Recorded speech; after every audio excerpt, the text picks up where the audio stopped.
સ્થાનિક સ્વરાજની સંસ્થાઓની ચૂંટણી પહેલાં ઈડબ્લ્યુએસ અનામતનો મુદ્દો ગરમાયો છે.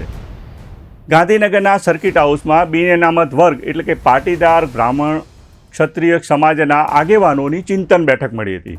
આ બેઠકમાં સ્થાનિક સ્વરાજની ચૂંટણીમાં 10% ઈડબ્લ્યુએસ અનામત લાગુ કરવા રાજ્ય સરકારને અલ્ટિમેટમ આપવામાં આવ્યું હતું.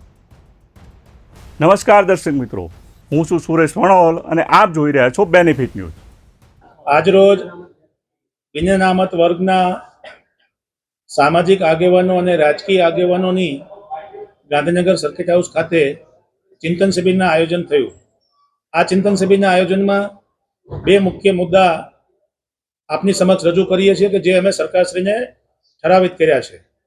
પ્રથમ મુદ્દો એ છે કે રાજ્ય સરકારે અને કેન્દ્ર સરકારે 10% અનામતની જે જોગવાઈ કરી એનો આભાર વ્યક્ત કર્યો. સાથે સાથે આજે 10% અનામત સ્થાનિક સ્વરાજની ચૂંટણીની અંદર ઈડબ્લ્યુએસના ઉમેદવારોને આપવામાં આવે એવી સર્વાનુમતે માંગણી રાજ્ય સરકાર પાસે અને કમિશન પાસે કરવાનો નિર્ણય કરવામાં આવ્યો. રાજ્ય સરકાર આ બાબતમાં તાત્કાલિક નિર્ણય લે અને ઈડબ્લ્યુએસમાં આવતા ઉમેદવારો માટે ગ્રામ પંચાયત, જિલ્લા પંચાયતથી માંડીને જે કંઈ સ્થાનિક સ્વરાજની ચૂંટણીઓ છે એમાં અનામતની વ્યવસ્થા કરે. જે કંઈ સર્વે કે કામગીરી પૂર્ણ થઈ ગઈ છે એમાં સાથે સાથે અમને તાત્કાલિક ધોરણે અનામતની જોગવાઈ કરી અને અમને સામાજિક રીતે ન્યાય આપવાની પ્રક્રિયાને આગળ વધારે. મુદ્દા નંબર 2 એ છે કે રાજ્ય સરકારે ઝવેરી કમિશનની ભલામણના આધારે રાજ્યમાં જે રોસ્ટર ડિક્લેર કર્યું છે એ રોસ્ટરમાં સુપ્રીમ કોર્ટના આદેશ મુજબ સાથે સાથે સામાજિક વ્યવસ્થા અને જે મતની ગણતરીઓ કરવામાં આવી છે તેને લઈને ખૂબ જ મોટો અન્યાય અને ભેદભાવ અને આડેધડ રીતે સીટો ફાળવવામાં આવી છે.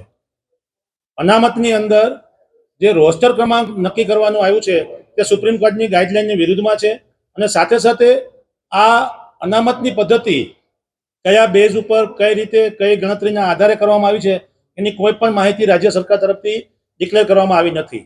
ઝવેરી કમિશનના રિપોર્ટના આધારે જે રાજ્ય સરકારે અનામત દાખલ કરી છે તેમાં ખૂબ જ મોટા પાયે ગેરરીતિઓ અને ખામીઓ જોવા મળી છે. તેની પણ વિસ્તૃત ચર્ચાઓ સામાજિક લેવલે થઈ છે અને આજે પણ થઈ છે.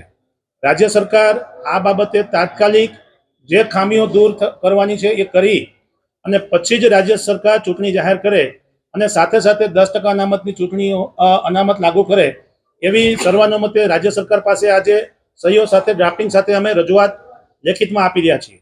આ લડાઈમાં તો જો સરકાર અમારી વાત નહીં માને તો આગામી દિવસોની અંદર અમે 182 ગુજરાત રાજ્યના ધારાસભ્યશ્રીઓ, સંસદ સભ્યશ્રીઓ અને રાજ્યસભાના સંસદશ્રીઓનું અમે સમર્થન માંગવાના છીએ અને જે લોકો અમને સમર્થન નહીં આપે એનું નામ પણ અમે જાહેર કરીશું.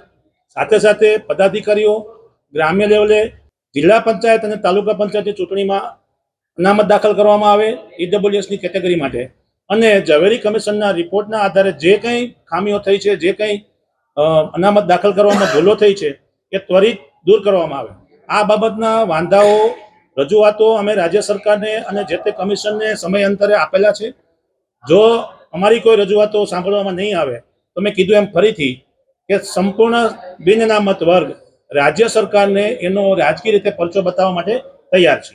જે બિલકુલ અમારી સ્પષ્ટ માંગણી છે કે ઝવેરી કમિશનનો રિપોર્ટમાં જે કંઈ ખામીઓ અને ગેરરીતિઓ સામે આવી છે એટલે ઝવેરી કમિશનનો રિપોર્ટ વાંચવો ખૂબ જ જરૂરી છે અને ઝવેરી કમિશનના રિપોર્ટના આધારે કોઈ પણ વ્યક્તિ વ્યક્તિગત રીતે કોઈ પણ કેટેગરીમાંથી આવતો ઉમેદવાર હોય, ચાહે એસટી હોય, એસસી હોય, ઓબીસી હોય કે ઈડબ્લ્યુએસનો ઉમેદવાર હોય, એ પોતે પોતાનો વાંધો રજૂ કરી શકે એ ઝવેરી કમિશનનો રિપોર્ટ જોયા પછી જ ખબર પડી શકે. હું આપને વાત કરીશ કે શેડ્યુલ ટ્રાઇબલના એરિયામાંથી પણ આ મોટો રીતે ગેરરીતિઓ સામે આવી છે કે જ્યાં સીટો ડિક્લેર કરવામાં આવી છે. એટલે જે ઝવેરી કમિશનનો રિપોર્ટ જોયા વગર કોઈ પણ વસ્તુનું આગળ ડિક્લેરેશન ન થાય છતાં પણ રાજ્ય સરકારે અનામત લાગુ કરી છે.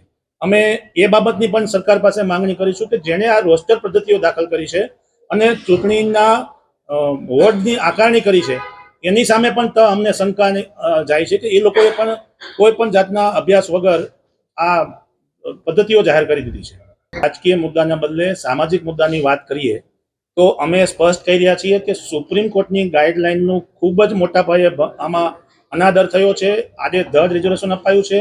રોસ્ટર કરતાં પણ મહત્વની બાબત એ છે કે રિઝર્વેશન ઇમ્પેરિકલ ડેટા મુજબ આપવાનું હતું, નહીં કે ફ્લેટ રિઝર્વેશન. અને ફ્લેટ રિઝર્વેશન આપવા સાથે સાથે એને આઈડેન્ટિફાઈ કરવું જોઈએ કે કયા વોર્ડની અંદર, કયા બ્લોકની અંદર કોની કેટલી વસ્તી છે.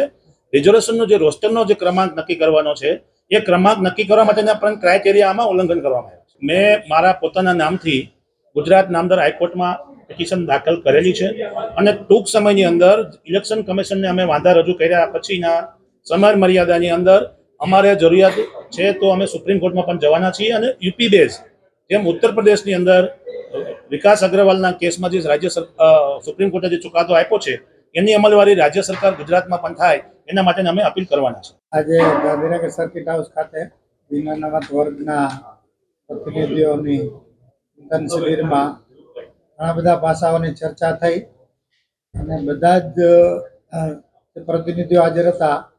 એમને એવું નક્કી કર્યું કે સંયુક્ત રીતે આ ઝુંબેશમાં આપણે સ્વૈચ્છિક રીતે અને સંયુક્ત રીતે જોડાઈએ અને સંયુક્ત રીતે બિનઅનામત વર્ગ વતી આ લડત લડીએ એવું સર્વાનુમતે નક્કી થયું છે.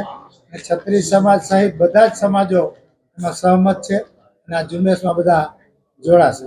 તાજેતરમાં તમે ઉત્તર પ્રદેશની ચૂંટણી જોઈ તો એમાં વિકાસ સહાયની જે બેન્ચમાર્ક ચુકાદો આવ્યો છે એ પ્રમાણે પણ દરેક રાજ્યોએ આને અનુસરવું હોય છે. કાયદાકીય રીતે વાત કરું એક એડવોકેટ તરીકે તો પણ અને જ્યારે સુપ્રીમ કોર્ટે કીધું કે ઝવેરી પંચની ગાઈડલાઇનની મર્યાદામાં રાજ્ય સરકારે કામ કરવાનું હોય તો કાયદો સર્વોપરી છે. રાજ્ય સરકાર ઉપર કાયદો છે અને કાયદો બધાને બંધન કરતા છે. ભારતનું બંધારણ ઉપર છે અને સુપ્રીમ કોર્ટ એના પાલન કરવા માટે સક્ષમ છે. તો એ પ્રમાણે એની નીતિઓ અને કાયદાના નિયમો પ્રમાણે રાજ્ય સરકાર કામ કરે એવી અમારી આહવાન છે.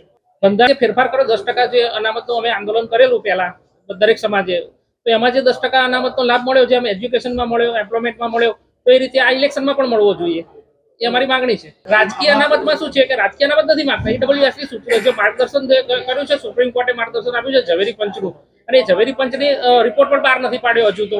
અને એમાં જે અન્યાય થઈ રહ્યો છે કે રોટેશનમાં જે 12 થી 15,000 પબ્લિક જનરલની હોય તો એમાં એસટી, એસસી અને ઓબીસી લોકોને ઉમેદવાર તરીકે સીટ ડિક્લેર કરી છે.